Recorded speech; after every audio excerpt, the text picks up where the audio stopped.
So while they're setting up the camera, I want to figure out who I'm talking to. So if you have taught Algebra 1, can you raise your hand for me? Okay, some of you. If you have passed Algebra 1, can you raise your hand for me? Okay, it's almost everybody. Let's see. Now, we'll do a thumb poll now. So this means, you all know how to use your thumb. If I say the word reform math, does that ring a bell? Yeah, I totally know what you mean by reform math. And what? What is reform math? Or I heard my dad talking about it once. So well, it's kind of a mix. All right, really? So when I say reform math, a lot of you are thumbs down. All right. Well, I'll give you a flavor of it today. So let me talk about why I got interested in this question to begin with. So the title of this talk is, why do we teach this stuff anyway? And I'm basically going to try to figure out where parts of our Algebra 1 curricula came from. And as you know, Algebra 1 is a big deal nowadays. You need to more or less pass it to graduate. And so how did it come to be that the topics that are in it are in there? So there's such a thing called the math wars. And I'm shocked to be the first person to tell you about it, but very, very briefly, in the last, say, decade or two, there's been a big battle between people who consider themselves traditional math people and reform math people. Now, this is a gross stereotype. Not, people are people. We're more subtle than that. But on average, it does more or less work out that way. That a group of very loud people proclaim themselves to be for traditional math, and a group of also loud people say that they're for reform math. Okay? And the rough idea is that traditional math people say, we've been teaching math for hundreds of years in a certain way where, we tell you what to do and you practice it a lot. It's worked for hundreds of years. Why do you want to mess with it? And then reform people say, yeah, we've done it for hundreds of years. People have been bored for hundreds of years. So let's try making it more meaningful to people. So that's really, really a rough idea of it. It's more subtle than that, but that's the idea. And so it's actually become part of the argument between these two sides that there's this kind of rhetoric about there's a traditional math. We've been doing it for hundreds of years. And so you get quotes that look like this. Like this is someone who's against something called Chicago math. And he said, but please remember, traditional math as a mechanical process must come first. We've been teaching it for centuries, and despite a few fads in the 70s and the 90s, there's still no better way. So if you followed the big debate, this is a pretty familiar looking kind of quote, I think. Yeah? And then on the other side, you'll have quotes by reform people saying, well, if the state board, okay, so there was recently a set of standards adopted by the state of California that were a lot more traditional. And so this is a response by someone who wasn't that happy about it. He said, if the state board had adopted world-class mathematics standards for the 21st century instead of the 19th century, there would have been a great deal of support from the education community. So I think you get the feel of the rhetoric here, huh? So if I asked you, if you were at a cocktail party and someone asked you, what is reform math? Do you feel like you could bullshit about it for a few seconds? Yes or no? All right, that's just enough to get the flavor of the talk. All right, and then a lot of people who really know what this is about, I think will be able to follow along. Okay, so this made me wonder, what exactly is the traditional math? Like, how did it become a tradition? There must be an interesting story to it. So I asked a lot of people, and there's a kind of common narrative about how it goes. It's sort of popular. And then I asked a lot of people to tell me more, and they couldn't tell me more.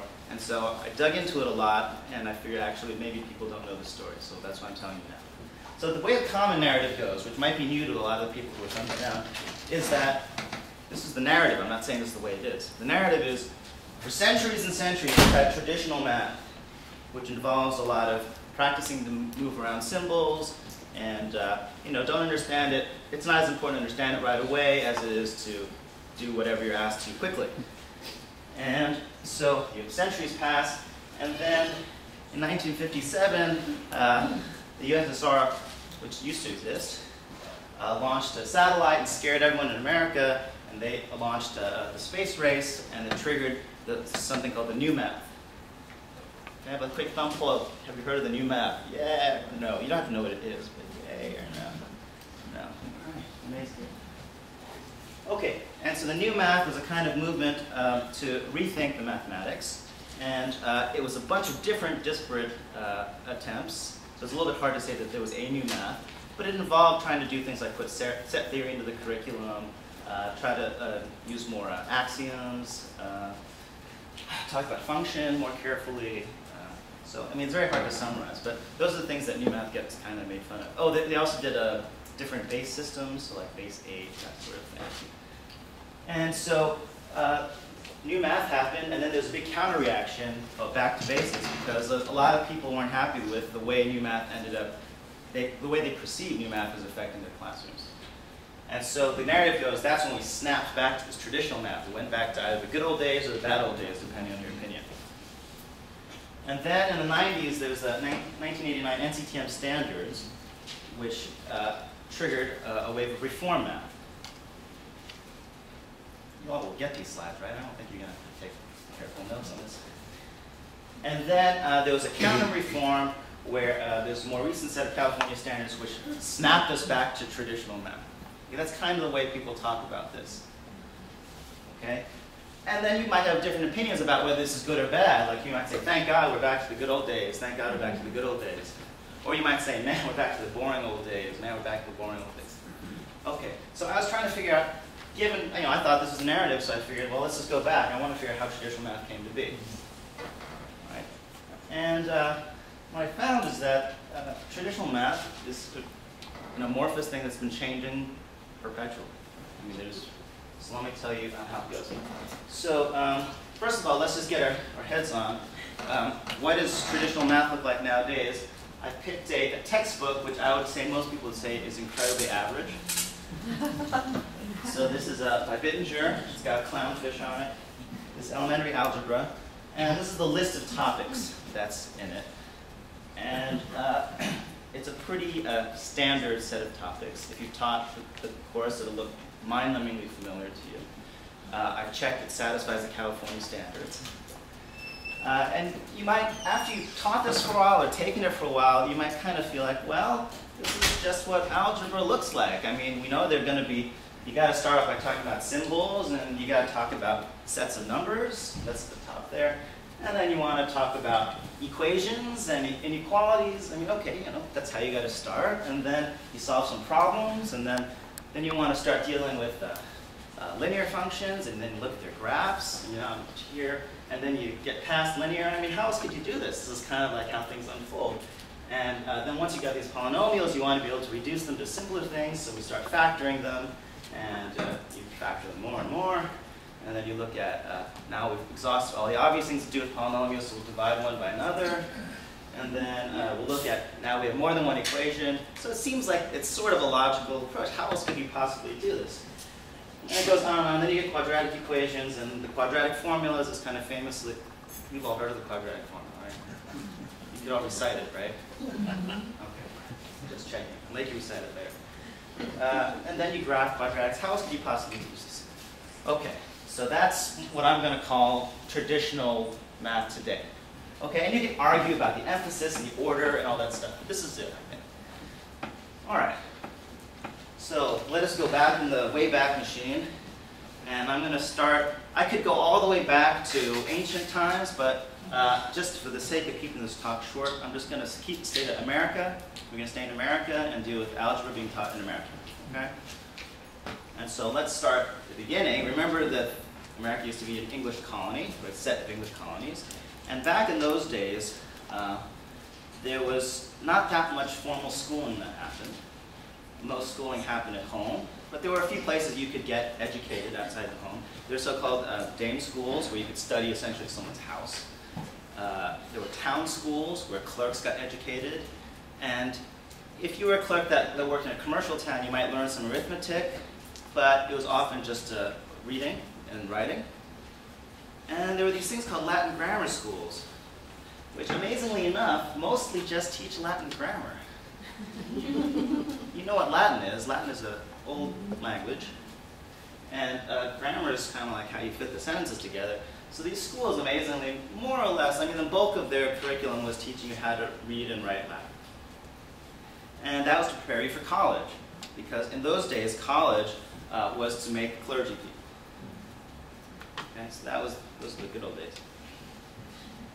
And things loosened up a little bit after the Revolution, where things called academies were developed, where it wasn't so much about making clergy and having religious studies. There was some secular studies. But you kind of get the picture. We're sort of around revolutionary times. So studying is a fairly elite thing to do. Algebra is pretty out there. It's elite. Okay?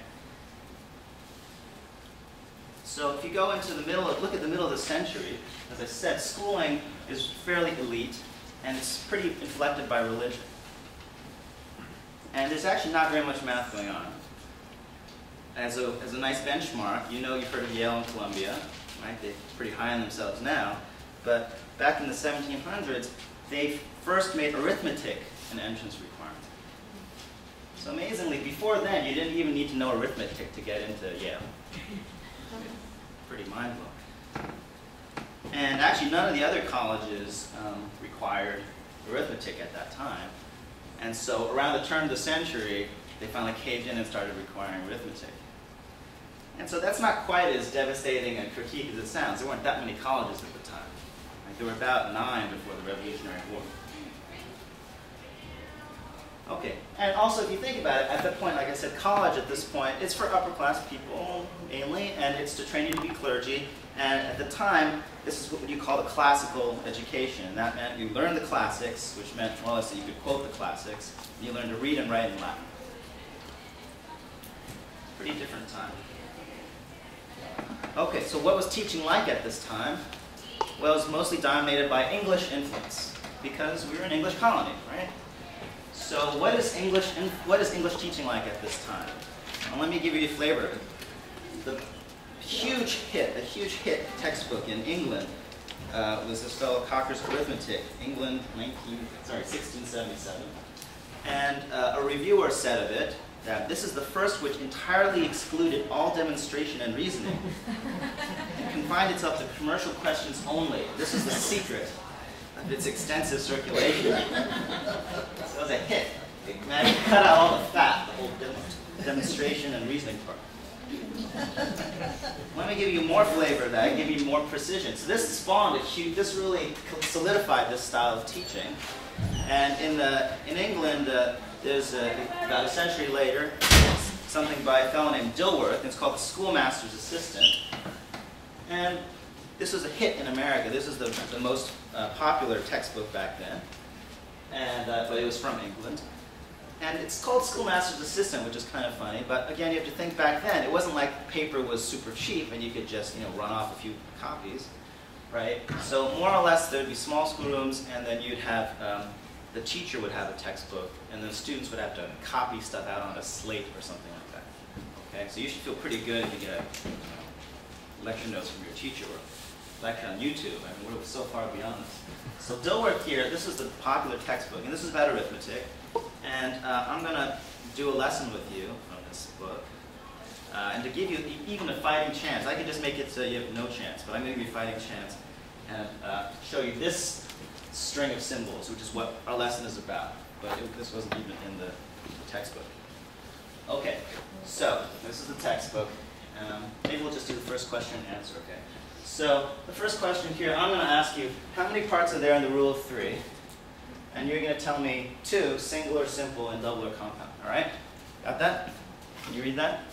Well, you'll catch up, or I'll cane you or something. How many parts are there in the rule of 3? 2, singular, simple, and double or compound. Okay, let's try that again. How many parts are there in the rule of 3? 2, singular, simple, and double or compound. Pretty good. All right, so you might pass the day. So then, to abbreviate things, I'm not going to work our way all the way through the question. But you can kind of get the feel. That's what education was like back then. It was literally rote memorization. And people talk now about rote memorization, but it was like a whole day with stuff like that. And if you're curious about what the heck they're talking about, this is a way of solving proportions. So you see A is to B is C is to question mark. And there's all this crud here, and then eventually you kind of figure out, I still don't know exactly what this lesson's about.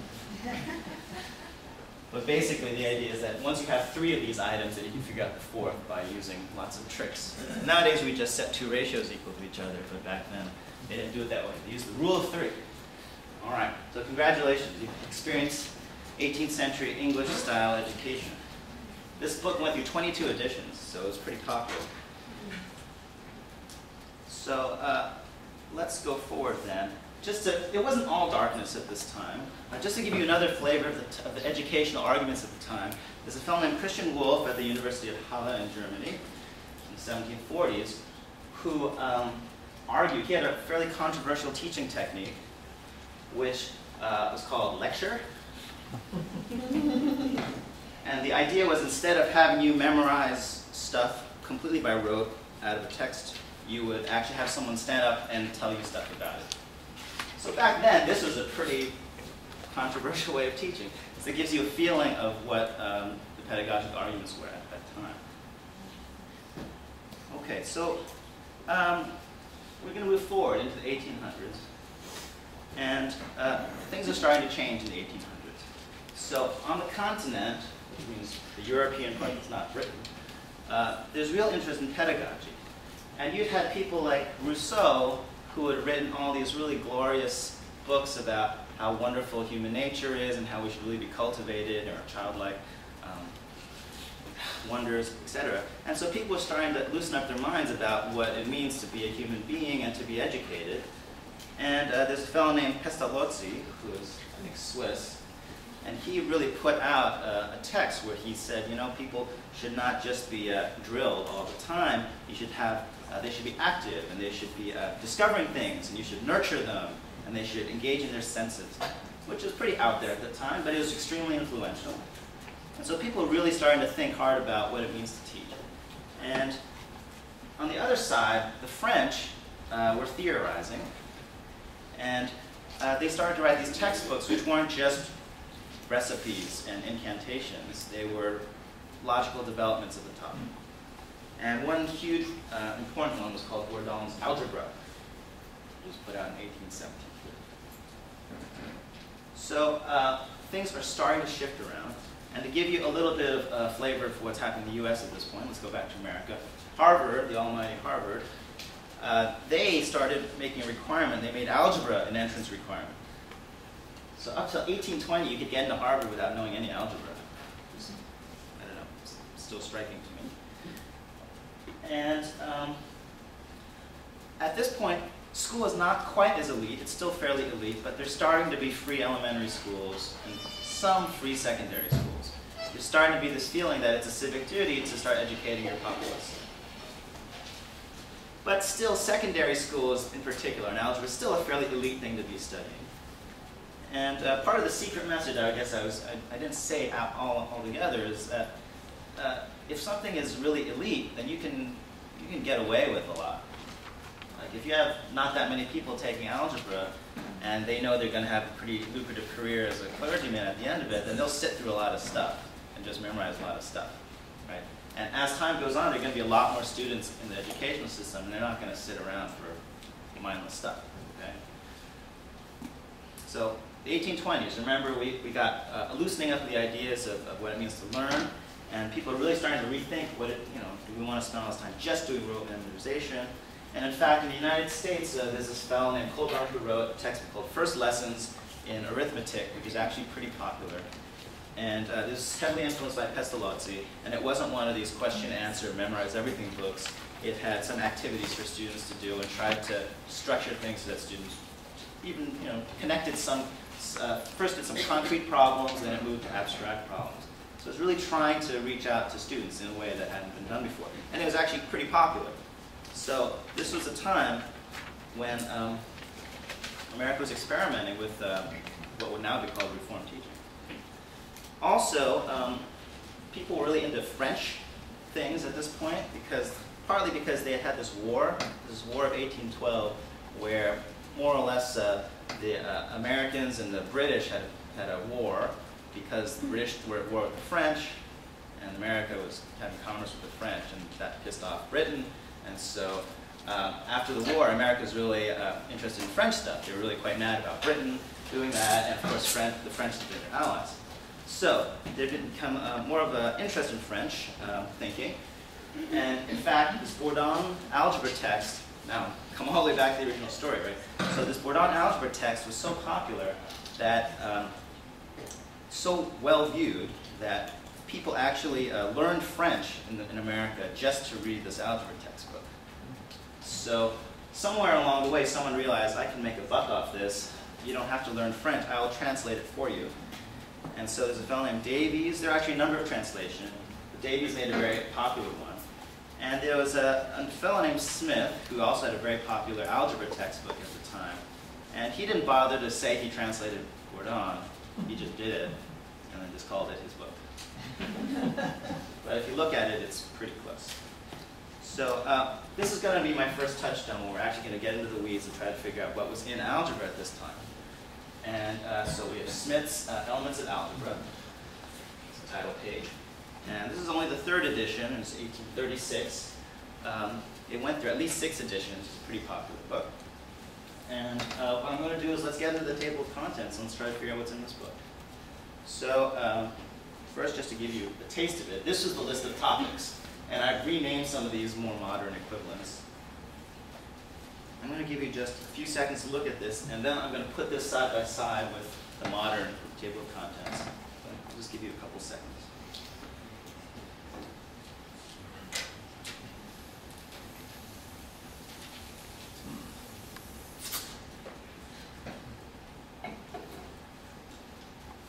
Does that look familiar?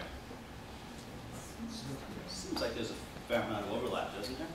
Superficially. So to make it a little easier, let's put these side by side. So this is our clownfish text, which is the modern one. And so I'm going to put the tables of contents side by side. And I will give you a minute. You know, it's totally unfair what I'm asking you to do, because you don't know what's in this chapter. You kind of know what's in these chapters. You don't really know what's in here. But if you just kind of eyeball it, see if you can see if there are any, you know, strong similarities or differences that might be pointed out in 30 seconds. No graphing in the 1836 one. Well, don't yell out. I'll call on you in a minute. Who was that? Is that you? Okay, I'll call on whoever that was. Okay, in a minute.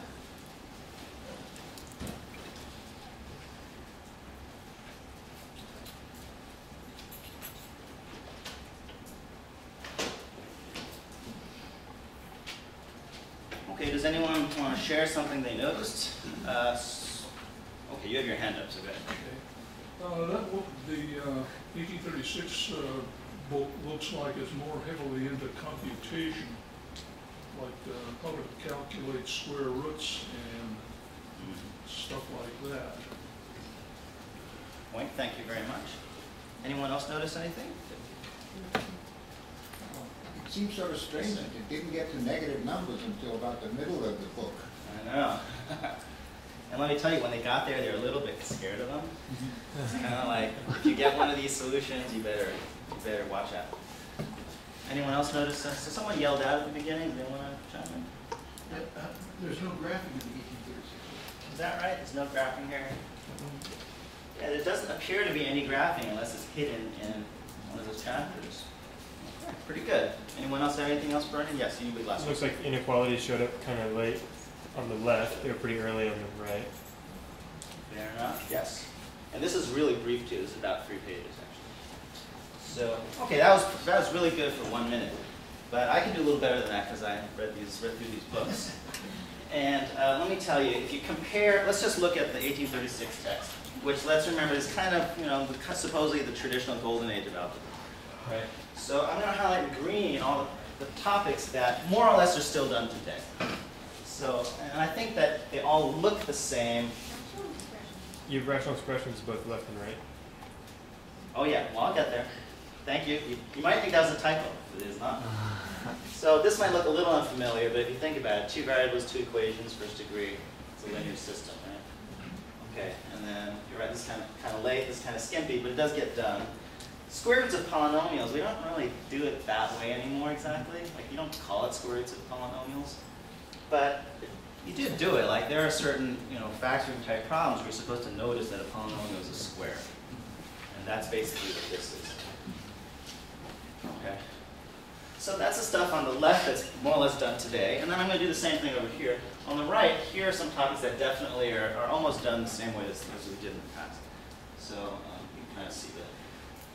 I think those are too confusing. All right. So one thing I should mention is that typically in algebra nowadays, we start off with one variable and kind of work our way up and then say, hey, we're going to throw in 2 variables, right? Don't get freaked out. Here they just bust out like 6 or 7 variables right at the beginning. They just go for a squared, b, c to the 7th. It's just strings of text to them, so they just go for it. Okay, so that's not that much actually overlap, but that's kind of the core. So that's the part of the traditional curriculum that existed back then. Then let's go through and pick out some of the topics that are almost done, except with maybe some kind of significant difference.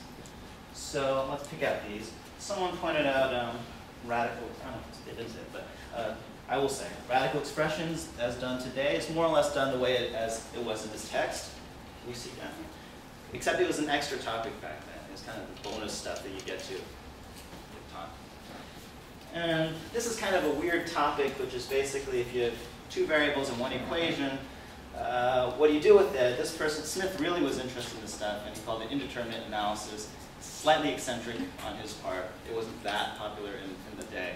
But, you know, we do that stuff. So we just don't make a big deal about it. Also, rational expressions. You're right. It appears on the left and the right. Now, let me tell you, the way they did rational expressions.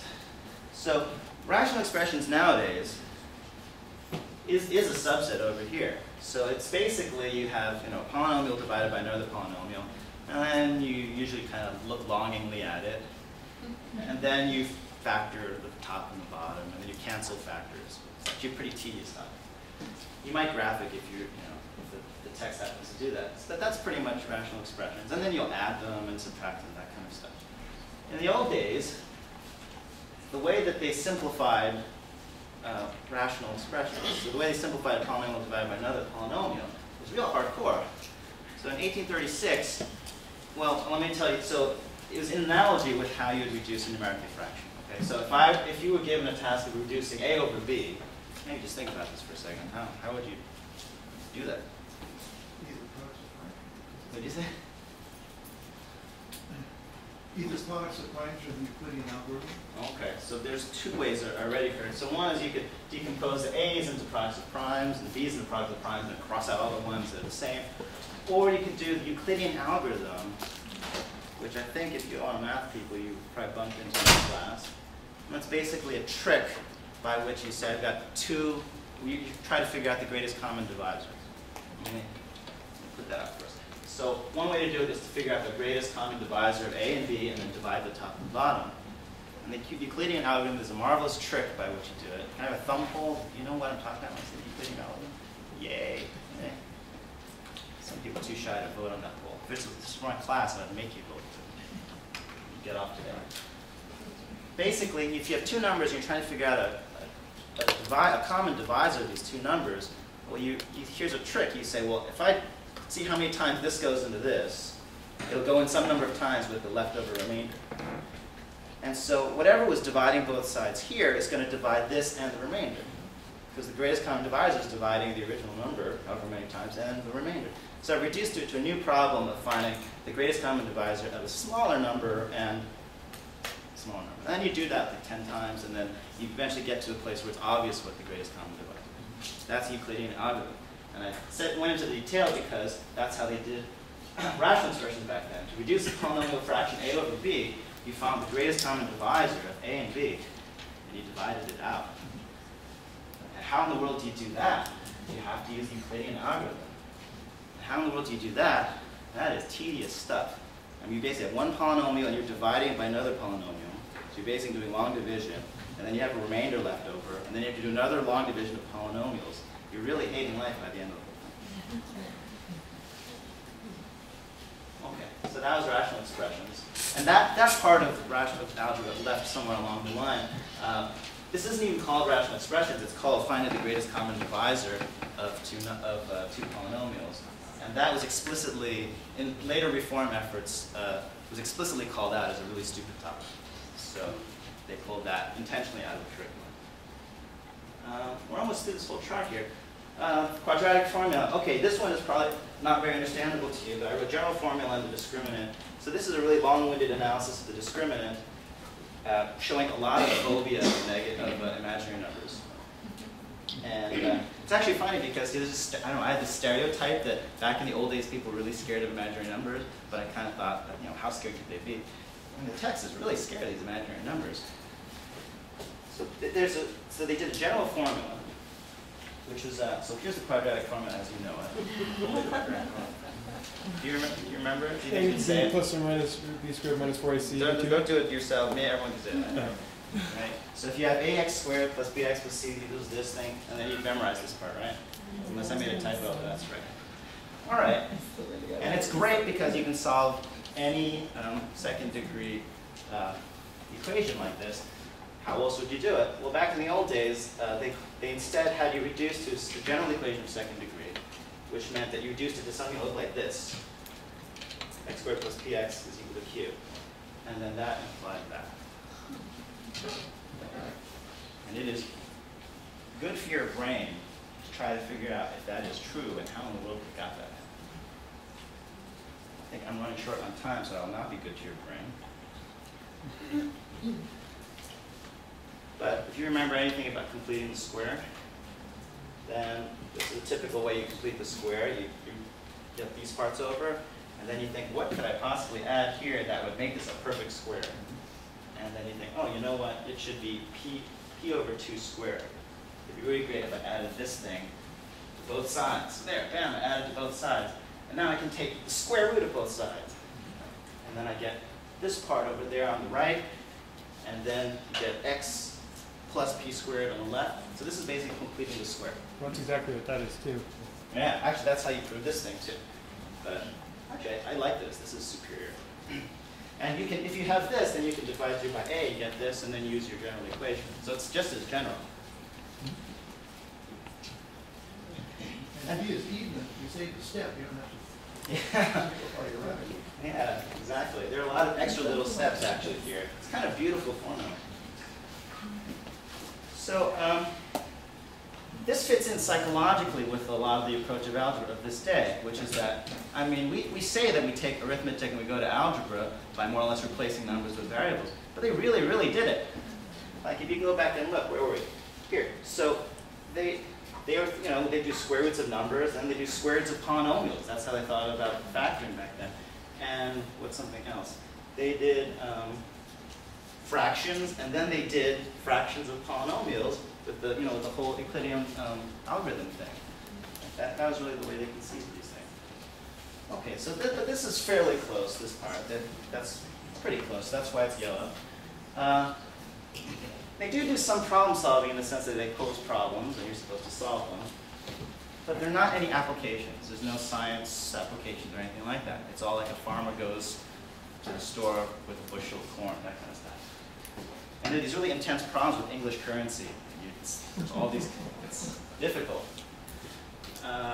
And they do algebraic expressions, but nowadays we do this kind of thing where there's usually sort of like a Venn diagram. We say there are natural numbers, and there are integers, and then there are real numbers, and then between there are rational numbers. There's kind of a standard way of doing it now. Well, back then they didn't have a united way of dealing with that. They just kind of brought it up whenever it came up. It's like you had natural numbers, and then life went on, and then you had positive fractions, and then you had scary negative numbers, and then over here you had square roots, and then you had to deal with these.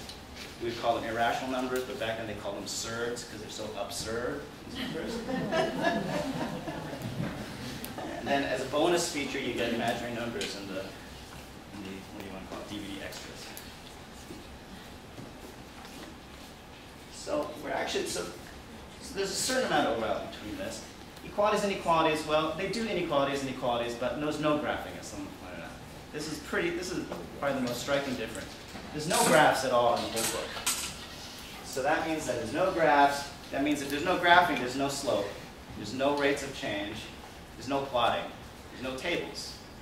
If you don't have graphs, you don't get any of that stuff. And linear systems, you don't get any of the graphs of linear system. And quadratics, you don't get those pretty parabolas or anything. So that's just all lost. And And what else is lost here? Then there's sort of the etc. stuff. Square roots of numbers might seem like a weird topic to do hand square roots, but this was taught in our country up until, say, about 40 years ago, I'd say. So probably some people in this room were taught that in school.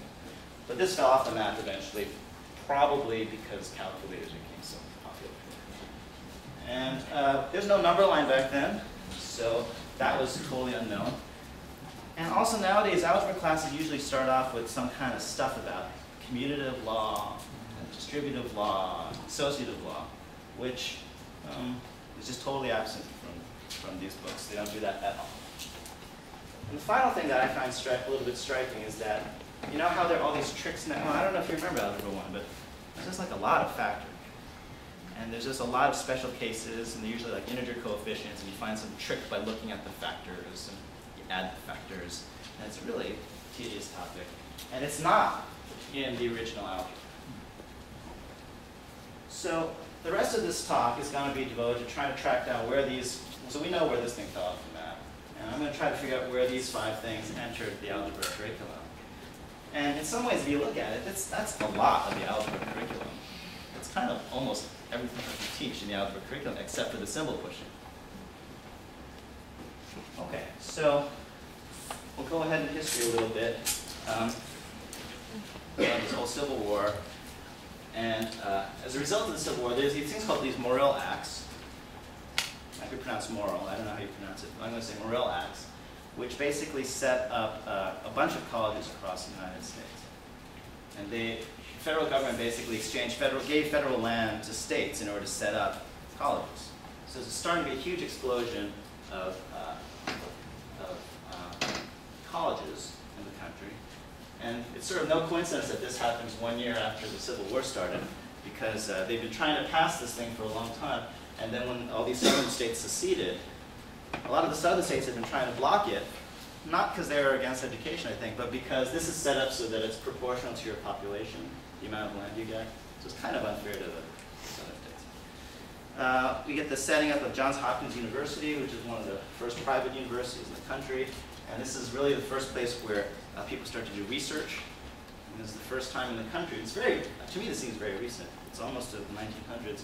Up until then, colleges were for building clergy and for making upper class people meet.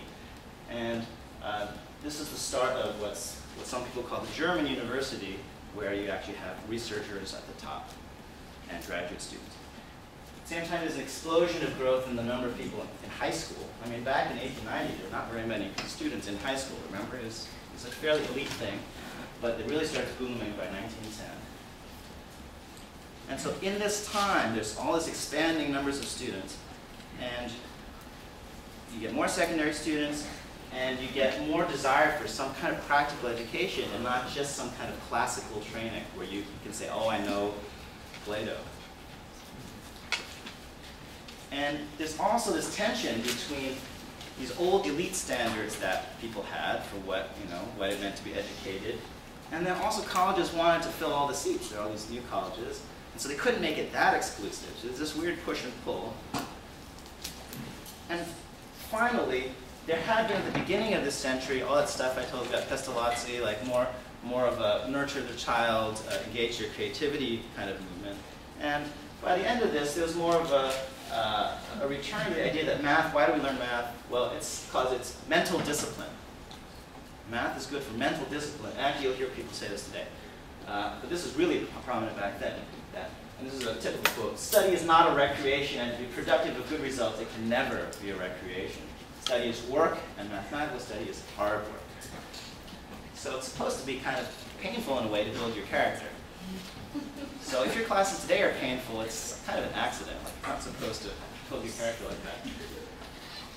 So given this environment, we've got lots of students, tension over what does it mean to be an educated person, this idea that math, to really do math, you should really suffer for it, it'll build your character.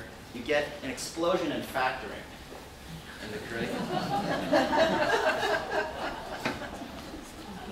So the textbook that I was pointing out was 1936, and the editions were here. So at this point, factoring is microscopic, like it's undetectable.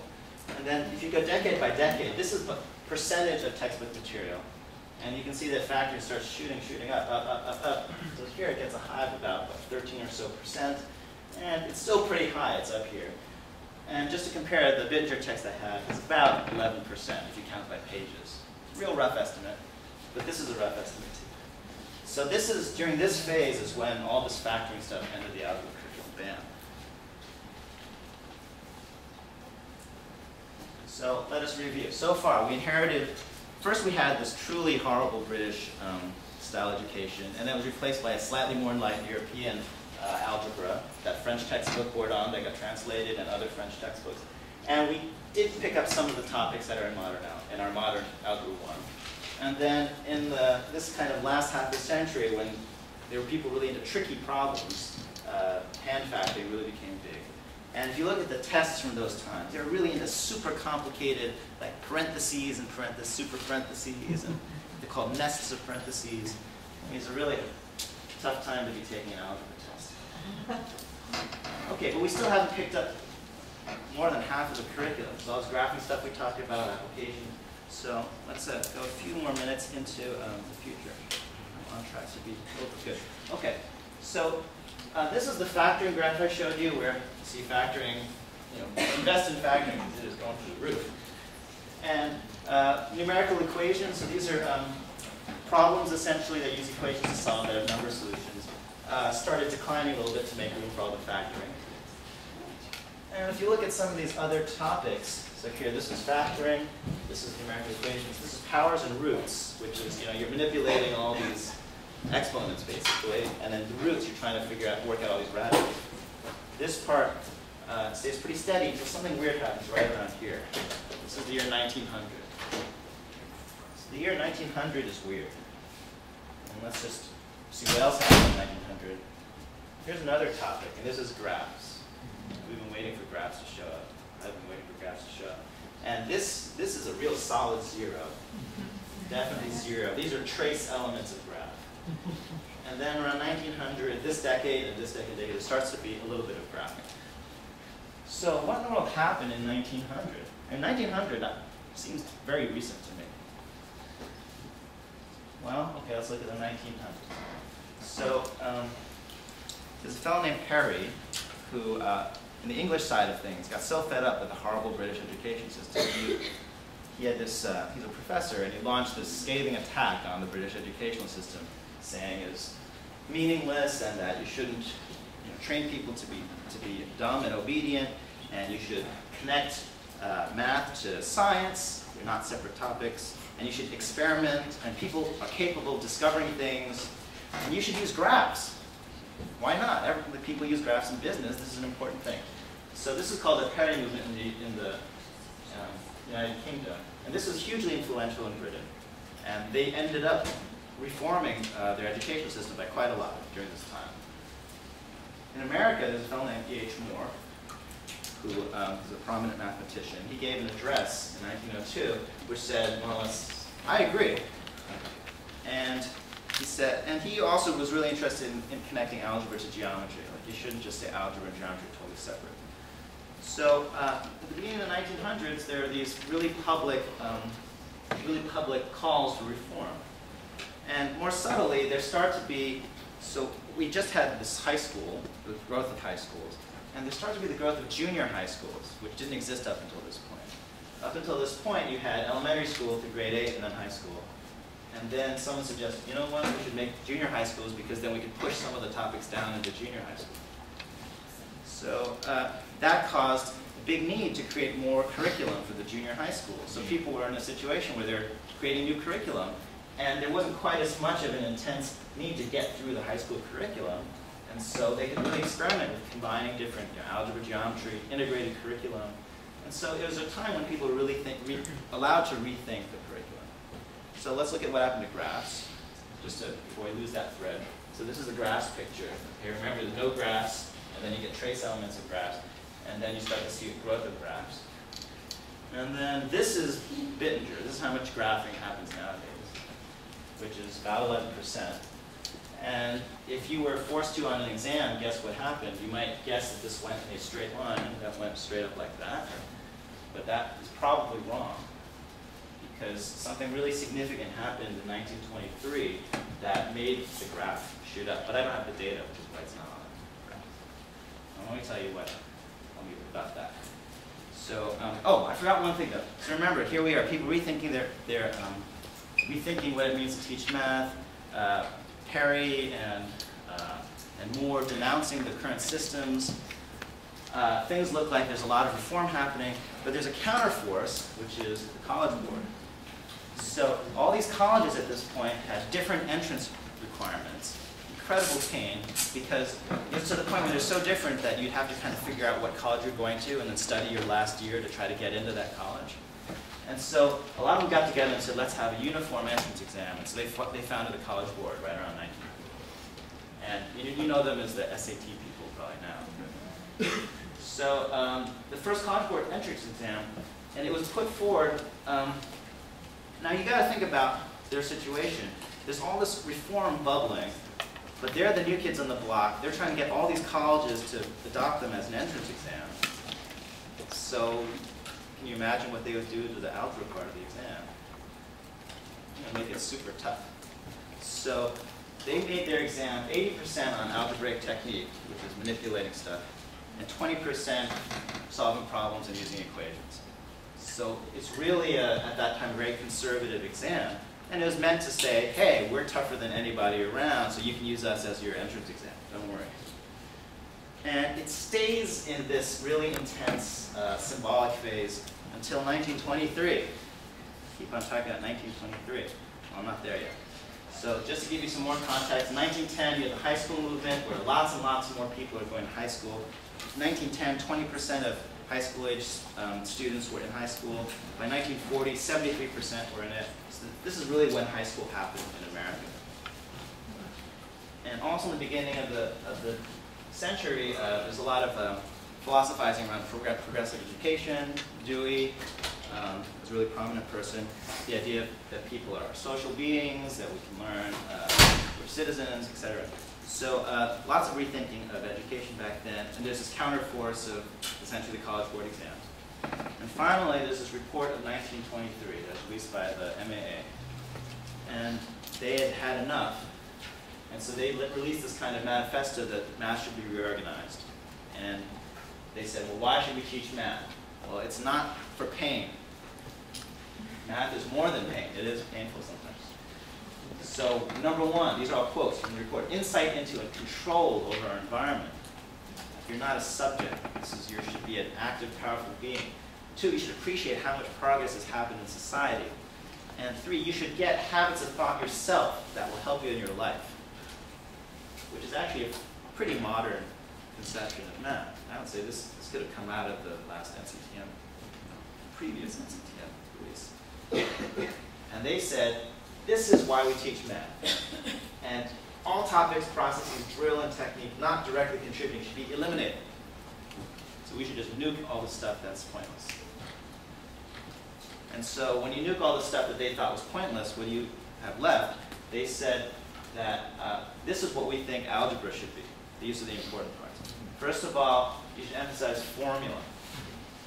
Up till now, algebra has been symbols, but formulas means that you can gain knowledge about one unknown from another unknown. And it's very related to this idea of function. So up until this point, people did not use functions at all in algebra. I think I forgot to mention that. That's sort of important. And nowadays, people learn function all the time in algebra. You say, oh man, it's such a simple idea. Why don't you learn it? It's not a simple idea. It's really non-trivial back then. Even up until 1923, people would write these essays that say, there's this newfangled thing that mathematicians have used for a long time called a function. Let me tell you what it is. And so it's a pretty advanced idea, and people said, you know, algebra can be united and made logical by talking about it in terms of functions. Then graphs. We should have more graphs, by golly. And we should have tables, points. And you should have equations, but not just equations just to practice writing the equal sign, but you should solve problems with them. And yes, we should also do algebraic technique. So that was their take on algebra. And it was hugely influential. And the most important thing probably that influenced, first of all, it influenced the generation of textbooks. And then it also influenced the College Board exam. There's a fellow, I think it was Professor Smith, can't remember his initials at the moment, but a very famous Smith in math education, wrote this report and then went over to help the College Board put together their syllabus of 1923. And I don't know, he beat some heads or something.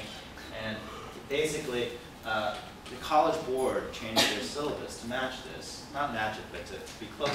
So remember, in 1900, we had 80% algebraic technique, which is symbol pushing, and 20% equations and problems. And then by 1935, you get 27% algebraic technique, 54% equations and problems, and even graphs. There are problems where you have to create a graph. So this is much closer to the modern Algebra 1 that we know today. And it pretty much happened because of this 1923 report, in addition to the grassroots efforts of teachers. So we're near the end here. So we started off with the European legacy, a lot of the symbolic stuff in algebra, and then there's this tricky half century where people competed to be more tricky, and you got really all this factoring stuff in the curriculum. Due to Perry and the 1923 report, there's a phase which introduced graphs and plots and rate and slope. Hard to imagine algebra without slope. Applications to the world and function. These all came just in the last 80 years, basically. And that leaves a certain amount of stuff which I didn't cover. Now, I can't prove this yet, but the new math is derided as being kind of inconsequential in a lot of circles. But the stuff about the number line and the laws of arithmetic and sets of numbers, this stuff is new math. And I believe it came from new math, and it remains, even though people try to expunge the new math. And so, and then there's this lingering thing. I'm not real sure when the quadratic formula became real popular. It's a question for future. But at some point it became so popular and tense that people learned songs to memorize the quadratic formula. Okay, so to sum up, this is a story I started off trying to investigate where life is presented as a series of two faddish reform efforts, and then there's a return to sanity or boredom depending on your point of view. And I wanted to find out what the tradition was, and this whole story turns out to be wrong. The story as it really happened is we started off with a kind of rote memorization core from England. There's a French-European influence where we got explanations and a logical progression of topics. It was this kind of tricky era where there were lots of new students and a feeling that math should be painful to be good. There's a counter, there's a reform movement which introduced graphs and applications into algebra. And then the report of 1923 really solidified the graphs part and introduced function and tables and modern representations. And then this part of the story is true. Sputnik happened and there was new math, and a lot of the stuff they did in new math did not stay in the curriculum. That's the truth. But they didn't snap back to the tradition, even this tradition. I mean, they left behind stuff about laws and sets and the number line representation. And now we're getting really close to home here. 20 years ago, we had these standards. There's a reform math movement, and there's been a counter-reform recently. And it's not at all clear what's happening here. Like, the story is that we're trying to snap back to the good old days, but there's no good old days. The good old days have been moving. And so it's not clear what the lasting effects, if any, there will be of this reform, of that reform phase. Maybe there will be a new reform that will consolidate something. So I was telling my wife this, the stuff in the talk, and then she said, "What is your point exactly?" And I thought it was kind of rude. But I don't have a tiny point, but I will say that some takeaways are that so-called traditional algebra has always been in flux. So it's not like there's been a tried and true algebra that we can go back to when we feel sane. Secondly, that there has been a pendulum swinging for many, many years, for centuries, between this idea that education should be, that students should be conceptual learners and creative, versus people who feel like they should be technical learners and disciplined. And this, whenever this argument comes up, people kind of argue about it like it's new, but it's gone on since 1700s. And if you go back, and like the Greeks argued about it in the classical days, this pendulum has been swinging. And some days this side will have more power, some days that side will have more power. And finally, pendulum actually doesn't go back all the way to the traditional side. The traditional algebra has gotten more progressive over the centuries. So maybe decade by decade there are swings, but if you look over the course of half centuries, algebra has gotten a lot better. And it's because of the efforts of reform organizations, teachers who didn't want their students to just regurgitate stuff. And I don't know, it seems to me that this is a hopeful message, that by now what the traditional side is trying to defend is what was radical 25 years ago. I think I've said my fill, so thank you everybody.